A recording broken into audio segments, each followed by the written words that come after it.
What's up guys, it's time for another FM virtual stadium tour, and as you can see today we are at Old Trafford, which is the home for Manchester United Football Club. And the first thing I have to tell you, as always, is that this stadium has been here for over 100 years. It was first opened in 1910 with a capacity of over 80,000 seats, and for those of you that can count will know that that's over 100 years ago, so it's an old stadium, this one. The 80,000 capacity back then isn't quite as it would be today, as it was mostly standing back then. The rules were very different. It was before Hillsborough and the Bradford Fire and all that stuff, so fans were allowed to stand up. They were crammed in a lot tighter than they are in modern football stadiums, so take that overall capacity that I just said with a little bit of a pinch of salt, because it's not quite the same as today. But as many of you know today, the stadium capacity is well over 70,000, but not quite at 80,000 yet, so it's still a big stadium. And that has all come around since World War II, when this stadium was bombed by the Germans quite a lot. And there was not a lot of it left, which meant it had to be rebuilt, the majority of it. And since then they've been slowly building it up, because when it was first rebuilt it only had about 50,000 seats in it.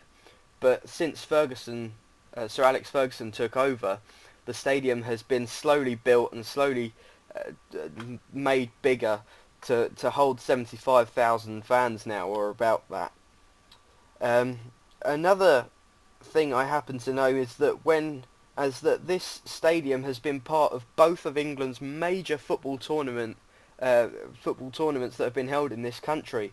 That's the World Cup in 1966 and Euro 1996.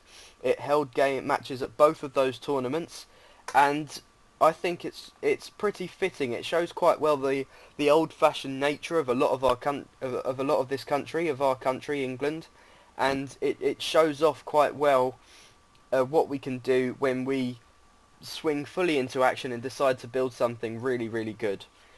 Now, I'm going to take you on a little tour around the stadium. Obviously, this is not exact, but it's as close as this game that I'm using can get to it. I'm sure you can work out the game if you look at the advertising hoardings and stuff a little closely. But this is as close as the game will get to showing me the stadium. That's one of the ends. I can show you the other end. This is the one-tier part of the stadium. I believe this is the south stand. And I can tell you straight away that this is only one tier because there is a railway running behind this stand in real life. Obviously I can't show you that on the game because I can only show you the inside of the stadium. But that's why it's only one tier. If they were to make it any bigger, they would have to, I don't know, pick a train up and move it somewhere else. Something silly like that. That's the other end. It looks very similar to the first end that I showed you. And now to go for the big grandstand. There it is.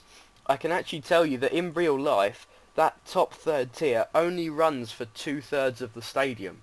It doesn't run all the way through, but obviously the creators of this game decided that it should run all the way through, and that's what it looks like. But anyway, going back to Sir Alex Ferguson, I remember when he first took over, well I don't remember, I'm not old enough, but when he first took over, I'm told lots of the stadium was just a single tier. So a lot of it has been built up since he's been there. I know he's been there a long time, 26 years, and as I make this video he's actually announced his retirement, and David Moyes is is taking over from him next year as the United manager. And I think the stadium has shown how the team's fan base and how the structure has built up over the years. They've done the same with the stadium.